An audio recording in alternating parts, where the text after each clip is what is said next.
అబ్రాం గారు, అలాగే సేవకులు జెర్మీయా గారు, ఎక్కడెక్కడ మనుషులు వీళ్ళందరూ, ఎక్కడెక్కడ వీళ్ళు ఒకే గోత్రం వెళ్ళే, కానీ ఆత్రం ఒకటే. ఏ ఆత్రం? యేసయ్య నామం మాత్రం ఉంది. దేవునికి స్తోత్రం కలుగుగా. హల్లెలూయా. చాలా సంతోషం అండి. నేను కూడా మీతో కలిసి ప్రభుని ఘనపరచడానికి ప్రభు ఇచ్చిన గొప్ప అవకాశం బట్టి ప్రభుని స్తుతిస్తున్నాను. పిల్లలు మా సినిమా ఉన్నాడా? దేవునికి స్తుతి కలుగునగా. హల్లెలూయా. పిల్లలు కాల్చుకోకపోతే చాలా కష్టం అండి. కాల్చి కూర్చొని ఇప్పుడు మంచిది.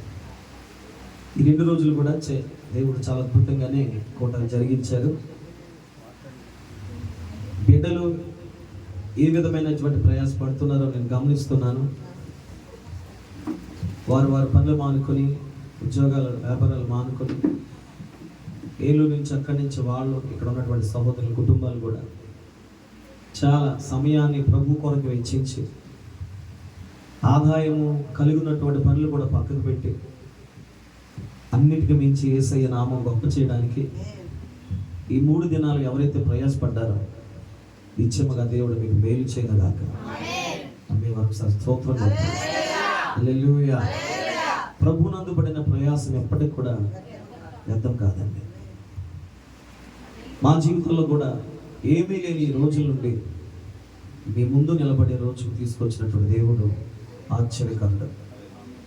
ఎందుకు పనికిరానిటువంటి మనల్ని గొప్ప పని ద్వారా ఏర్పాటు చేసిన దేవదేవునికి మహిమ కలుగునగాక. ఈ యొక్క ఉదయం కొద్ది నిమిషాలే ప్రభుని కనపరచడానికి ఇష్టపడుతున్నాను, అంటే వాక్యం చెప్పడానికి. ఎందుకంటే చాలా కార్యక్రమాలు ఉన్నాయి, మరి ఇవన్నీ కూడా జరిగించుకోవాలి. కాబట్టి ఒక చిన్న వచ్చిన భాగాన్ని మనము క్లుప్తంగా చదువుకొని వాక్యం కోసం ధ్యానిద్దాం. తెరవండి బైబిల్ గ్రంథంలో నుండి యోహాను సువార్త 11వ అధ్యాయము 25వ వచనం ఒకసారి జ్ఞాపకం చేసుకుందాం. యోహాను సువార్త 11వ అధ్యాయము 25వ వచనం. అందుకు యేసు, పునరుద్ధానమును జీవమును నేనే, నా యందు విశ్వాసముంచువాడు చనిపోయినను బ్రతుకును, బ్రతికి నా యందు విశ్వాసముంచు ప్రతివాడు ఎన్నటికీ చనిపోడు.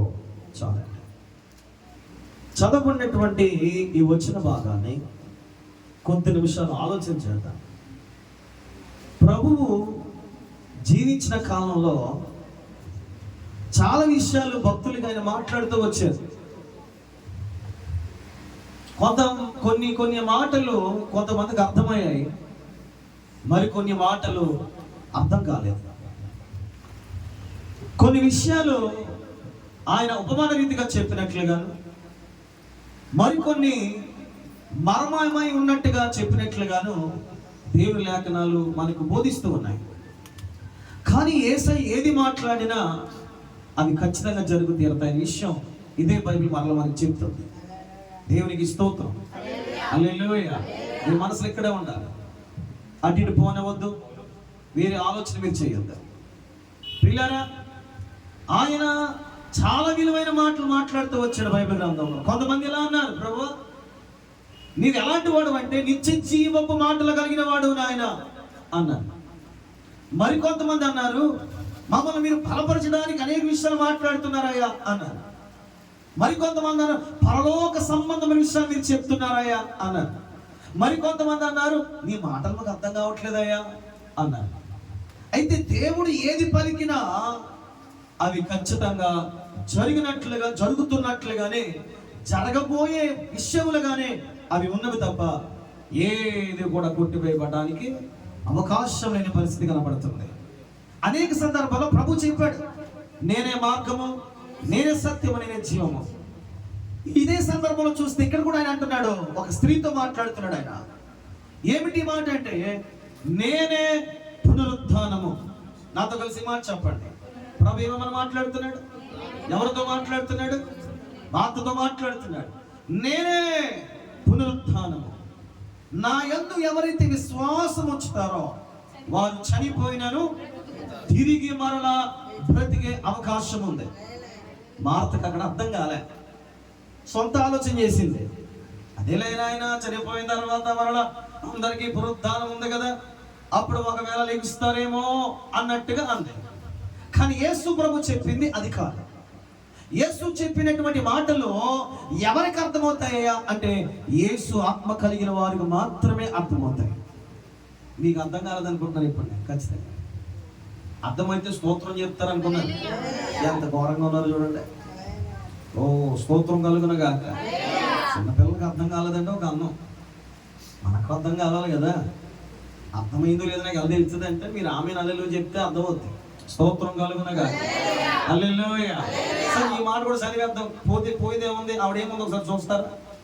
అదే ఈ మాట తీసి ఒకసారి చదివి వినిపించండి ఒకసారి. తర్వాత ఈ మాట చదువు. బ్రతికి 26వ వచనం చదవండి అందరూ కలిసి. బ్రతికి నా యందు విశ్వాసం ఉంచు ప్రతి వాడును ఈయనడికి చనిపోడు.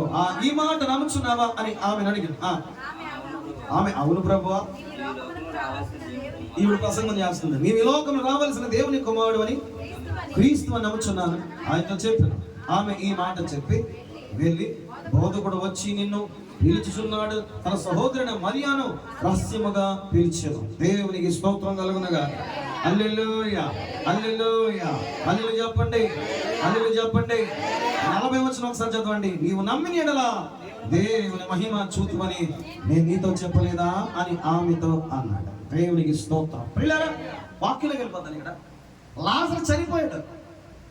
లాజరు ఏమయ్యాడు? చనిపోయాడు. యేసయ్య అక్కడ లేడు. యేసయ్య వేరే ప్రాంతాల్లో ఉన్నాడు. యేసయ్య ఆ ప్రాంతంలో లేకుండా లాజరు ఏమైపోయాడు? లాజరు అంటే మీకు తెలుసు ఆల్రెడీ, ఒక మంచి దేవునికి స్నేహితుడు, మార్త మరియమ్మకి సహోదరుడు.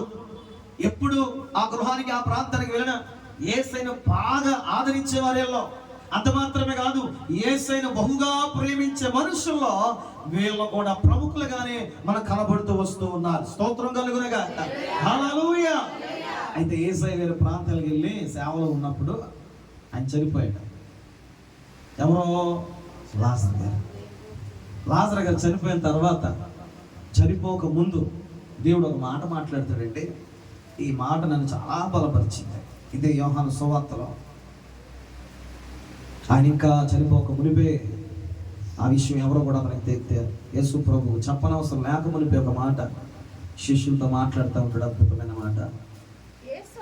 11వ వచనం 11 ఆయన ఈ మాటలు చెప్పిన తర్వాత మన స్నేహితుడైన లాజరు నిద్రించుచున్నాడు. అతను మేలు కొలుప వెలుచున్నానని వారితో చెప్పగా శిష్యులు ప్రభువా అతడు నిద్రించిన యెడల బాగుపడనని.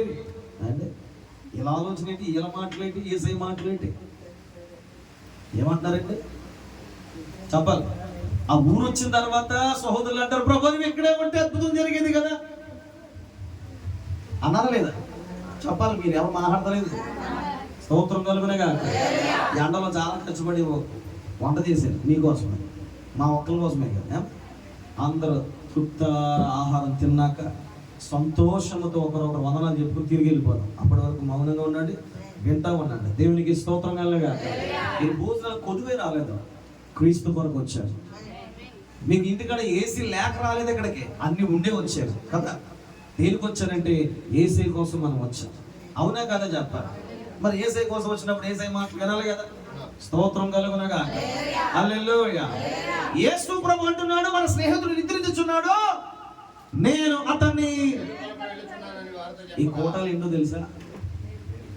వాసు కోటలు అంటున్నారు కాదండి, దీనికి ఇంకొకటి పెట్టాలి కదా. మేలు కొలుపు కోట. ఆమె చెప్పండి. హల్లెలూయా, హల్లెలూయా చెప్పండి గట్టి. ఏ కొలుపు? ఎక్కడ? ఎప్పుడు? ఇప్పుడే. దేవునికి స్తోత్రం. లాజరుకు దేవుడు వచ్చి ఏం చేశాడంటే, చాలా మంది అంటారు బ్రతికించాడు బ్రతికించాడు బ్రతికించాడు బ్రతికించాడు. యేసయ్య అంటాడు నేను మేలు కొలపాలి అతన్ని. స్తోత్రం కలుగునగా. చెప్పండి గట్టిగా. చాలా మంది అనుకుంటున్నారు మార్త మరియ ఇతర వాళ్ళు చూసిన విషయం ఏంటంటే లాజరు చనిపోయి కనబడుతున్నాడు, కానీ యేసయ్య దృష్టిలో లేడు. అతను నిద్రపోతున్నాడు అంతే. నేను వెళ్ళి అతన్ని మేలు కొలపాలి. ఐదు సార్ పడుకోమ్మా, కళ్ళు మూసుకో, నవ్వకూడదు, పొలగకూడదు. దేవునికి స్తోత్రం కలగా. పడుకున్న వాళ్ళ దగ్గరికి వెళ్ళి తమ్ముడా లే అంటే ఏమవుతుంది? గట్టిగా చెప్పాలి. మరి శవాల దగ్గరికి వెళ్ళి లేపితో ఏంటంటే విచిత్రం కాకపోతే, ఒక శవం దగ్గరికి వెళ్ళి నువ్వు వెళ్ళి ఇప్పుడని వెళ్ళి సరదాగా వెళ్ళి దాని బయటికి రా అని ఒకసారి అని చూడండి. ఒకసారి ఏమంటాం, మనమే పారిపోతాం. ఒకవేళ ఏదైనా ఇలా కదిలితే చాలు కనబడతాం, మనం అస్సలు కనపడం. నీకు స్తోత్రం కలనే కాదు. హల్లెలూయా. ఈ యొక్క మధ్యాహ్నం గమనించాలి ప్రియులారా, యేసయ్య ఈ ప్రాంతానికి ఎందుకు వచ్చాడు? ఈరోజు ఈ కుమారుడు ఎందుకు రక్షించబడ్డాడు? ఎందుకు మనం అందరం కూడా ఇలా ఉన్నాం? దేవుడు మేలు కొలుపాడు మన జీవితాన్ని. చీకటిలో ఉన్న మన బ్రతుకు ఆశ్చర్యకరమైన వెలుగును నేనే అని మేలు కొలిపాడు.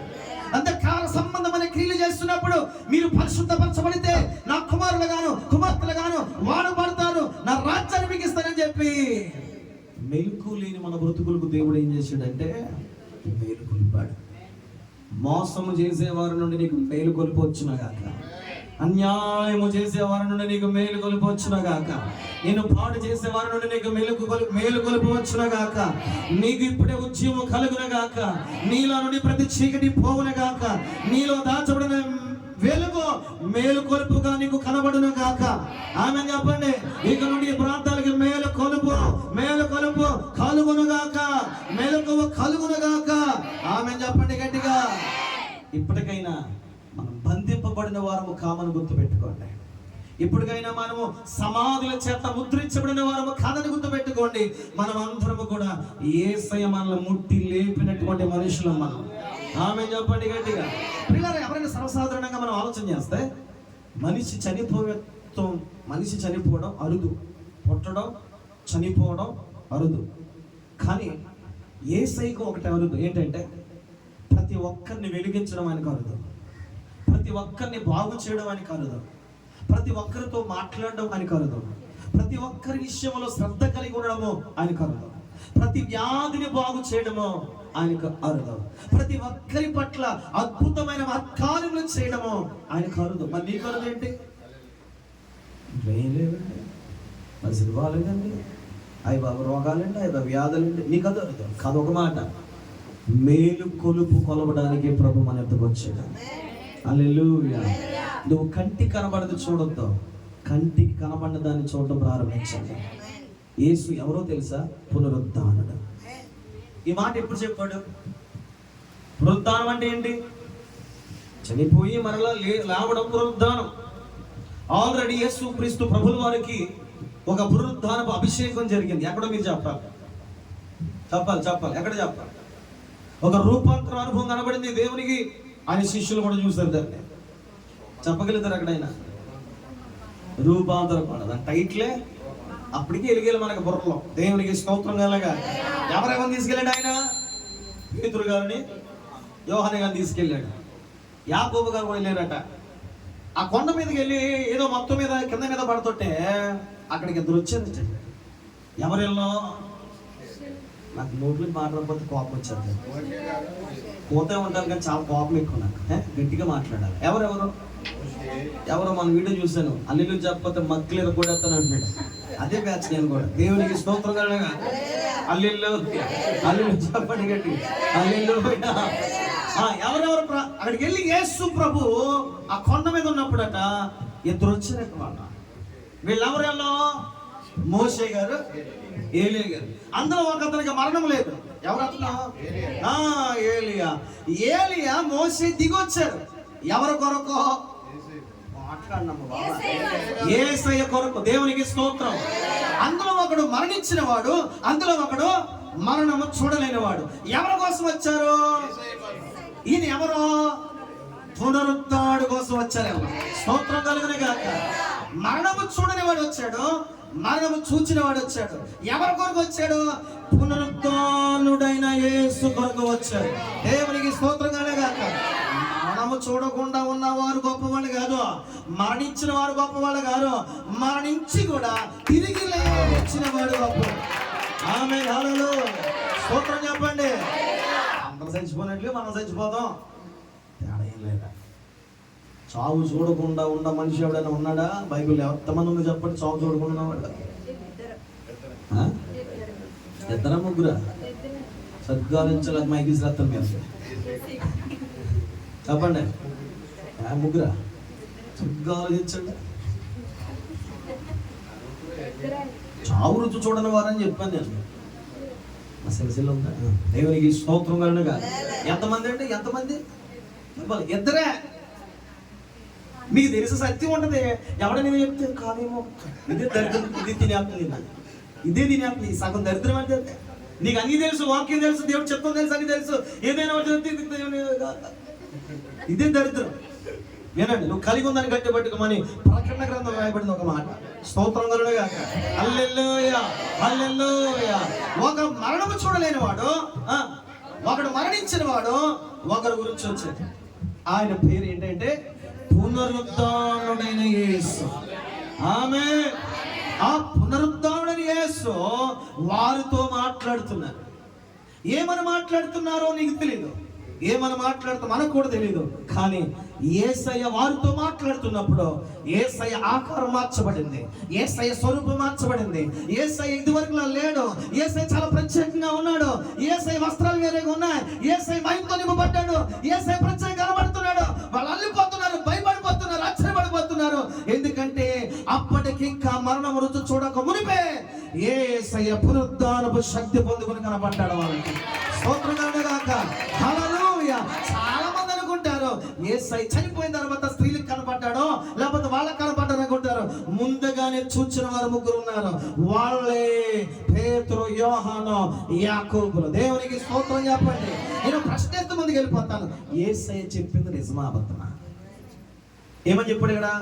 యోహాను 11:25లో నేనే పునరుద్ధానం. ఏమన్నాడు? అప్పటికి అయ్యాడా? ఇంకా కావలేదా? ఇంకా లేదు. చనిపోయిన తర్వాత కదా పునరుద్ధానం. మీ విషయం చెప్తాను. మందమతులారా అని పిల్ల తిడతారేమో నన్ను. మందమతులారా అంటే దాని అర్థం ఏంటంటే చెప్పనే ఆశ్చర్యం. మందమతులు అంటే ఏంటి అంటే మీ క్లాస్ అవుతున్నారు కదా, అదే మందత్వం. అల్లెల్లు చెప్పండి అసలు. అల్లెల్లుయ్యా. చిన్నపిల్లలకి ఎంత మాటలు ఏం జ్ఞాపకం చేయాలండి? రే ఒకటెక్కని చెప్పరా, ఆడు ఒకటే రెండులో తర్వాత కోపం వస్తుంది రాదు నీకు. మరి మాకు కూడా వస్తుంది అప్పుడప్పుడు, భరించాలి. ఏమన్నా దేవునికి స్తోత్రం కలగాలి. మరి మాకే వస్తుందండి, ఏసైకి రాదా? కానీ మా గొప్ప దేవుడు అండి ఆయన. స్తోత్రం కలుగునగా. యేసయ్య అప్పటికి ఇంకా పునరుద్ధానుడుగా అవ్వలేదు, కానీ యేసు ముందే చెప్పాడు నేను పునరుద్ధానుని. ప్రియులారా, ఈ మధ్యాహ్నం ఒక విషయం మీకు చెప్పడానికి ఇష్టపడుతున్నానంటే, ప్రపంచంలో ఉన్నటువంటి ప్రతి క్రైస్తవుడు కానీ క్రైస్తవ వ్యతిరేకతలు కానీ ఎవరైనా సరే బైబిల్ గ్రంథంలో ప్రభు మాట్లాడిన ప్రతి మాట ఇప్పటికే నెరవేర్చాడు, నెరవేరుస్తాడు కూడా. ఈరోజు నీతో మాట్లాడిన మాటలన్నీ కూడా ఆయన నెరవేర్చడానికి సిద్ధంగా ఉన్నాడు. నువ్వు నమ్మవలసిన మాట, యేసయ్య తన శిష్యులు చెప్పిన ప్రతి మాట వాళ్ళకి అర్థం కాలేదు, కానీ యేసయ్య దాన్ని చూపించాడు. నేను మాట చెప్తాను, భవిష్యత్తులో ప్రభు చెప్పిన మాట నీకు చూపించబోతున్నాడు. ఆమె చెప్పండి. గడిచిన రాత్రి హృదయం చాలా భారంగా ఉంది. సేవ విషయంలో దేవుడు మాట్లాడటం మొదలు పెట్టాడు. నాకు అనిపించింది నువ్వు ఏదైనా చేయగల సమర్థవంతమైన దేవుడు. ఆమె చెప్పండి గట్టిగా. ఈ సమస్త లోకమంతా ఆయన అయినప్పుడు, ఆయన మాట మాట్లాడినప్పుడు, ఆయన మాట మీద నమ్మకం కలిగినప్పుడు ఆయన ఎందుకు మనం మోసం చేస్తాడు? మోసం చేయడానికి ఆయన మనలాంటి మానవుడు కాదు. పక్కవతి మాట చెప్తారా? పక్కవతి మాట చెప్తారా? ఆయన మనలాంటి, మోసం చేయడానికి మనలాంటి మానవుడు కాదు. చెప్పండి చెప్పండి. మోసం చేయడానికి మనలాంటి మానవుడు కాదు. ఆయన దేవుడు. గట్టిగా చెప్పండి. ఆయన దేవుడు. స్తోత్రంగా ఉండగా. హల్లెలూయా. ఇప్పుడు మా మీరు చెప్పాలి. మోసం చేసిన చేతులు ఎంత నాన్నగారు చూస్తారా? సన్మానం ఉంటుందా? మోసం చేసిన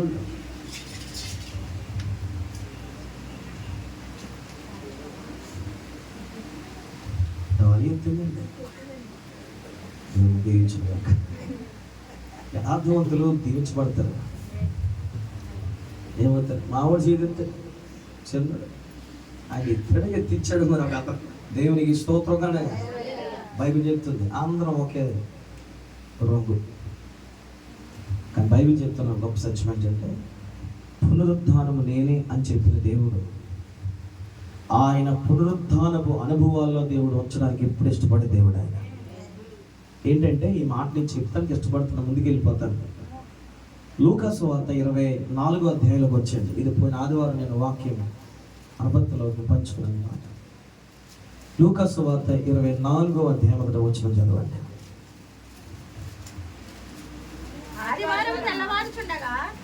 మనకి ఆదివారం అనేప్పటికీ ఏం గుర్తు వస్తుంది చెప్పండి? చర్చికి ఒక సబ్ టైటిల్ ఉంటుంది అక్కడ. ఆ రోజు ఏంటి? విశ్రాంతి దినం. విశ్రాంతి దినం శనివారం అమ్మా. పునరుద్ధాన దినం అన్నదంట. స్తోత్రం చెప్పండి ఒకసారి. హల్లెలూయా. యూదుల విశ్రాంతి దినం, మనకేంటి? పునరుద్ధాన దినం. స్తోత్రం కలగా. ఆదివారం తెల్లవారుజామున ఆ స్త్రీలు తమ సిద్ధపరిచిన సుగంధ ద్రవ్యములు చేతబట్టుకుని సమాధి యొద్దకు వచ్చింది. సమాధి ముందర ఉండిన రాయి దొర్లింపబడి ఉండుట చూచి లోపలికి వెళ్ళిరి గాని ప్రభువైన యేసు దేహము వారికి కనబడలేదు. ఆగండి చాలు. దేవునికి స్తోత్రం చెప్పండి. హల్లెలూయా. వినండి వినండి వినండి. ఎవరు వచ్చారు అక్కడికి? ఎవరు వచ్చారు? చెప్పండి అమ్మా. ఏ ఊరోళ్ళలో? ఏ ఊరోళ్ళు? 23వ అధ్యాయం చూస్తే వాళ్ళు గలిలియా స్త్రీలు అని రాశారు. మీరు ఇప్పుడు చూడక్కర్లేదు, ఫాస్ట్కి వెళ్ళిపోతారు. మరి ఏ స్త్రీలు వాళ్ళు? గలిలియా స్త్రీలు. యేసు ప్రభుని సిలువ వేస్తుంటే అంత దూరంలో ఉండి చూచినటువంటి స్త్రీలు వాళ్ళు. ఈ స్త్రీలు గలిలియా ప్రాంతంలో యేసుని వెంబడించినటువంటి స్త్రీలు వాళ్ళు. గలిలియా ప్రాంతంలో దేవుడు చెప్పిన మాట యందు విశ్వాసం ఉంచి దేవుడికి ప్రత్యక్ష కలలారా చూచి దేవుడు చెప్పిన ప్రతి మాట విన్నటువంటి స్త్రీలు వీళ్ళు. ఆయన సిలువ వేసుకున్నటువంటి దినాల్లో ఆ ప్రాంతాలు విడిచిపెట్టి ఆ స్త్రీలు యెరూషలేములోనే వచ్చినటువంటి స్త్రీలు వీళ్ళు. ఆ స్త్రీల గురించి రాసిన మాట ఏంటంటే ఆదివారపు తెల్లవారుజామున తాము సిద్ధపరిచినటువంటి సుగంధ ద్రవ్యములు తీసుకుని యేసయ్య సమాధి దగ్గరికి వచ్చారట. వీళ్ళ వచ్చింది దేనికో తెలుసా? పోయిన వారం చెప్పాను మన వాళ్ళకి. దేనికి వచ్చారు వీళ్ళు? శవం మీద గట్టిగా యేసయ్య దేహం మీద ఆ సెంకులో ఆ పౌడులు కొట్టడానికి వచ్చారు వీళ్ళు. దేనికి వచ్చారు వీళ్ళు? ఎన్ని సంవత్సరాల నుంచి కొనుద్దాం వాక్యాలు అంటున్నాం మనం. ఈ స్త్రీలు అసలు ఎందుకు వచ్చారు? యేసయ్య లేచాడని చూడడానికి రాలేదు వీళ్ళు. ఎందుకు వచ్చారంటే ఆ శుక్రవారం దినమున మధ్యాహ్నం 3 గంటలకు చనిపోయినటువంటి యేసు దేహం మీద వేద్దామని చెప్పి ఆ రోజు సిద్ధపరిచారు. కానీ ఆ రోజు ఏమైపోయిందంటే సమయం ఎక్కువైపోయి విశ్రాంతి దినం ఆరంభమైపోయిందని, విశ్రాంతి దినం ఆరంభమైన కారణం చేత ఆజ్ఞాపూర్వకంగా విశ్రాంతి దినం మౌనంగా ఉండిపోయి ఆదివారం తెల్లవారుగానే ఏం చేశారంటే ఏం చేశారు వీళ్ళ? అది తీసుకొని వచ్చారు. యేసయ్య మీద జల్లుదామని, ఆ దేహం కొంపు కొట్టకూడదని. కానీ బైబిల్ చెప్తుంది యేసు ప్రభు అక్కడ లేడు. ఎక్కడున్నాడు? అనేకులు మేలు కొలపడానికి లేచి ఉన్నాడు. స్తోత్రం చెప్పండి ఒకసారి. మేలు కొలుపు పండగలు ఇవే. ఏ పండగలు ఇవే? టైటిల్ అట్టవుతాము రాబోయే దినాలు మనం. దేవునికి స్తోత్రం చెప్పండి. ఆల్రెడీ పెట్టుంటారు, వాళ్ళ కోసం ఎప్పుడు ఆలోచించలేదు. కానీ ఇప్పుడు వాక్యం చెబుతే ప్రభు నాకు చూపించిన మాట. స్తోత్రం కలగా. హల్లెలూయా. వీళ్ళు సమాధిలోని యేసుని అలంకరిద్దామని వచ్చాడు. సమాధికి పోతున్న మనల్ని అలంకరించడానికి లేచిన వాడు యేసు. గట్టిగా స్తోత్రం చెప్పండి ఒకసారి. హల్లెలూయా హల్లెలూయా. పిల్లరా, యేసయ్య మనకి ఒక సుగంధ ద్రవ్యముగా ఉన్నాడు. ఒక మాట చెప్పాలంటే సుగంధానికి స్వరూపం ఎవరంటే యేసయ్య. నీ ముఖము మనోహరము, నీ స్వరము మాధుర్యము, నీ పాదాలు అపరంజిమయము. యేసయ్యా నా ప్రాణ ప్రియుడా, మనగలనా నిన్ను వీడి క్షణమైనా. యేసయ్యా నా ప్రాణ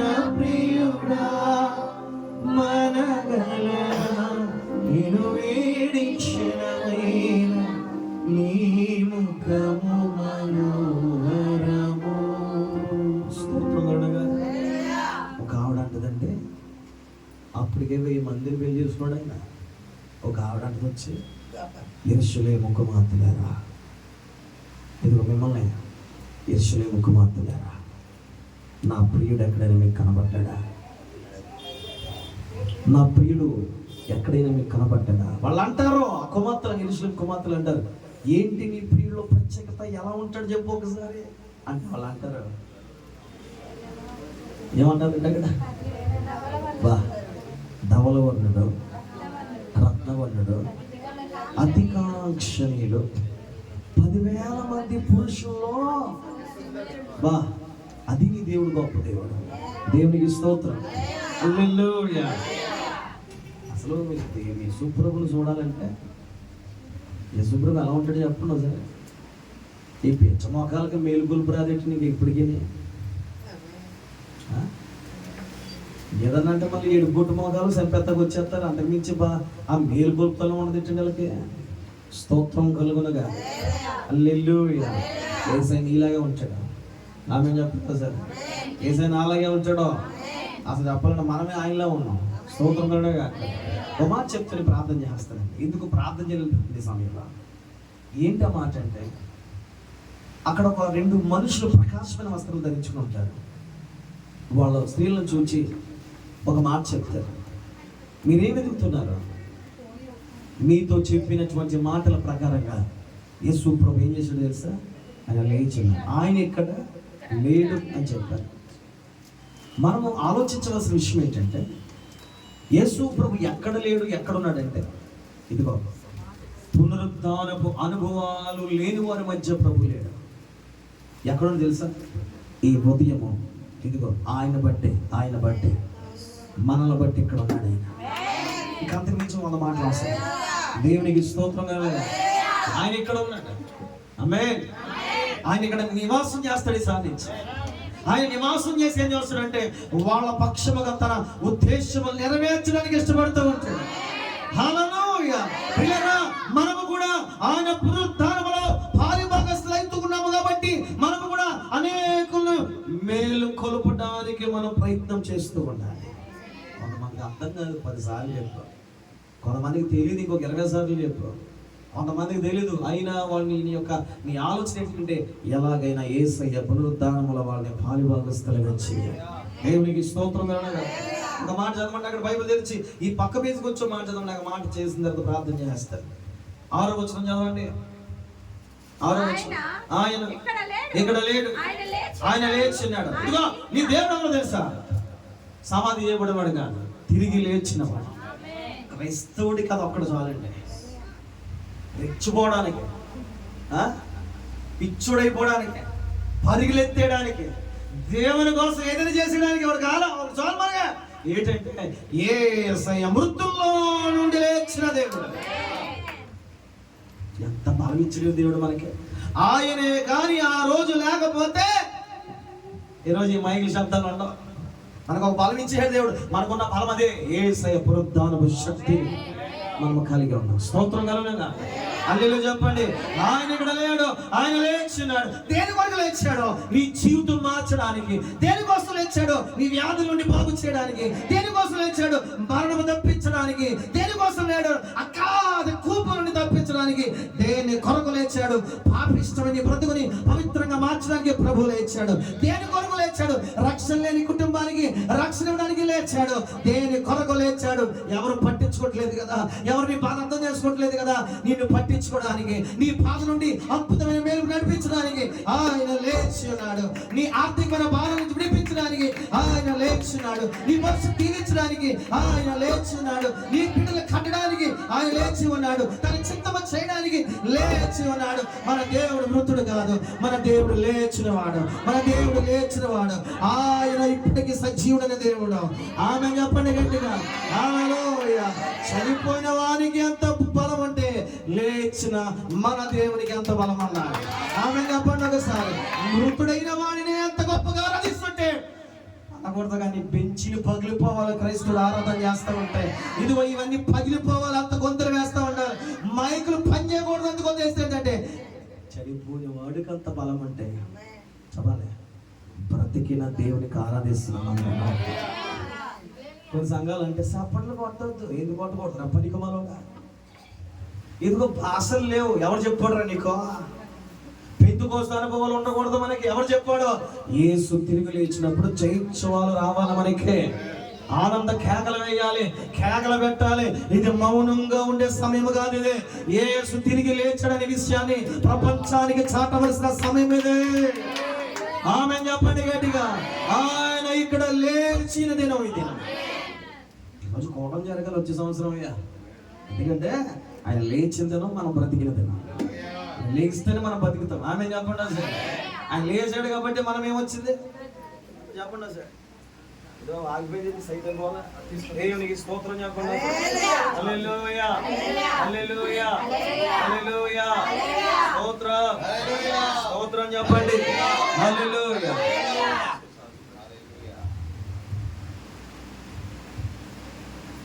ఆయన లేచిన దేవుడు అంటే ఇప్పుడు ఇదే మార్చాలి కొట్టుకుంది కదా. అక్కడ అంటాడు ఆయన ఇక్కడ లేడు, ఆయన లేచి ఇంకా ఆయన ఇంకా గలిగే ఉండేటప్పుడు మనిషి కుమారుడు పాపిష్టుల మనుషుల చేతికి అప్పగింపబడి శిలువ వేయబడిన 3వ దినమున లేపవలసినదని ఆయన మీతో చెప్పిన మాట జ్ఞాపకం చేసుకుని వారితో చెప్పారు. ఈరోజు ఏం జరుగుతుంది సార్? ఆయన చెప్పిన మాటలు ఇప్పటికీ నెరవేర్చబడుతున్నాయి. ఈరోజు మనం ఏం జ్ఞాపకం చేసుకోవాలి తెలుసా? ఇప్పుడు 2025 సంవత్సరాల క్రితం ప్రభువు పుట్టాడు, మరణించాడు, తిరిగి లేచాడు. తిరిగి లేస్తూ పరలోకానికి వెళ్తే శిష్యులతో మాట చెప్పాడు, సమస్త జనులను నా శిష్యులుగా చేయమన్నాడు. ఈరోజు ఒక శిష్యుడు వచ్చాడు దేవునికి. ఇప్పటికీ ఆయన మాటలు జరుగుతూనే ఉన్నాయి, ఎప్పటికైనా ఇదే జరుగుతూ ఉంటాయి. ఎవడు ఏం చేసి ఇదే జరుగుతూ ఉంటుంది, మనం ఉన్నా లేకపోయినా ఇదే జరుగుతూ ఉంటుంది. దేవుడు వచ్చేంత వరకు ఇవే జరుగుతూ ఉంటాయి. ఏమి జ్ఞాపకం చేసుకోవాలంటే ఆ రోజు ఆయన చెప్పిన మాట ఈ కుటుంబంలో ఈ బిడ్డ పక్షంగా నెరవేర్చబడింది. దేవునికి స్తోత్రం. ఈరోజు మనం అందరూ ఆనందపడాలి, ఎందుకంటే ఒకరు దేవుని యొద్దకు వచ్చారండి. ఒకరి విషయంలో దేవుడు లేచిన దినమండి, ఒకరి విషయంలో మేలుకొలుపు దినమండి, ఒకరి విషయంలో ఇదిగో మన ఊర్లు వేరవచ్చు, మన ప్రాంతాలు వేరవచ్చు, మన జాతి వర్గం వేరవచ్చు, కానీ క్రీస్తు యేసులో మనమందరము కూడా పాలిభాగస్తులమే ఉన్నాం. మనమందరం దేవుని పిల్లలు. ఇదిగో మన గుంపులోనికి, మన జాతిలోనికి, మన వంశంలోనికి, మన కుటుంబ సభ్యుల్లోనికి మరొక వ్యక్తి చేర్చబడ్డాడు. దేవునికి స్తోత్రం. హల్లెలూయా హల్లెలూయా. ఇది యోగ్యమైనటువంటి ఆశీర్వాదపు జీవిత విధానం. దేవునికి స్తోత్రం కలగాక. ఈ రోజు మనం జ్ఞాపకం తెచ్చుకోవాల్సిన విషయం ఏంటంటే ఆ రోజు చెప్పిన మాటలు ఇప్పటికీ నెరవేర్చబడుతున్నాయి, ఎప్పటికైనా నెరవేర్చబడతాయి. అయితే ఒక మాట చెప్తున్నాడు, కింద మాట చదవండి, ప్రార్థన చేద్దాం. అప్పుడు అంటాడు ఆయన, సమాధి యొద్ద నుండి తిరిగి వెళ్ళి ఈ సంగతులన్నీ 11వ శిష్యులకు తక్కిన వారందరికీ తెలియజేసింది.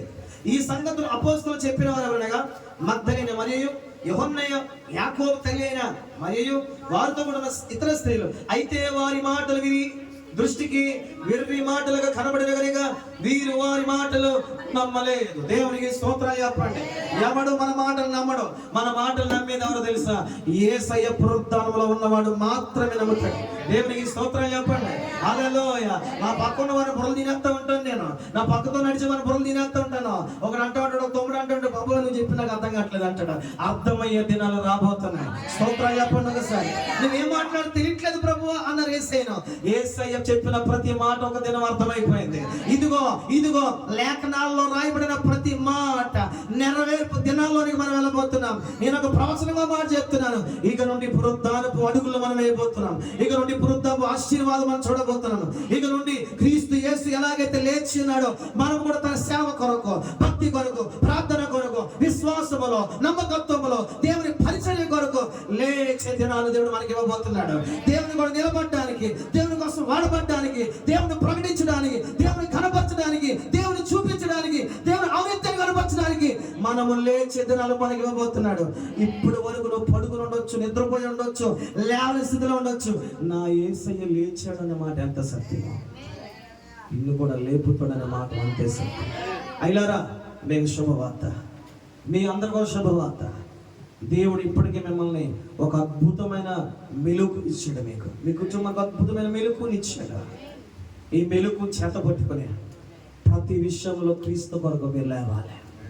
శ్రమ వచ్చినా, శోధన వచ్చినా మీరు లెగుస్తూ ఉండాలి యేసయ్యకు ప్రార్థన చేయడానికి. ఇబ్బంది అయినా, భారమైన, ఇదిగో వ్యాధి వల్ల పీడించిన మనం లేవిస్తుంది. ఎందుకంటే ఇవన్నీ అశాశ్వతమైనవి. శాశ్వతమైన వాడు ఒక్కడున్నాడు. ఆయన ఆల్రెడీ మన కోసం లేచాడు గనక తప్పక నా దేవుడు కూడా ప్రతి విషయం నుండి నన్ను లేపే దేవుడు గనుక వీటికి నేను భయపడనక్కర్లేదు, వీటికి లోబడక్కర్లేదు. ఎందుకంటే అవి ఎన్నడూ మన మీద ప్రభుత్వం వచ్చే చాలు. దేవునికి స్తోత్రం కలగాలి. ఆ ప్రసంగం అయిపోయిందండి, చెప్పడానికి ఇంకేం లేదు. ఒక్క మాట గుర్తెచ్చుకోండి, మనం ఆరాధిస్తున్న దేవుడు అన్ని విధాలుగా శక్తిమంతుడు. ఎలాంటి వాడు? అన్ని విధాలుగా, అన్ని మూలాలుగా, అన్ని రకాలుగా ఆయనే శక్తిమంతుడు.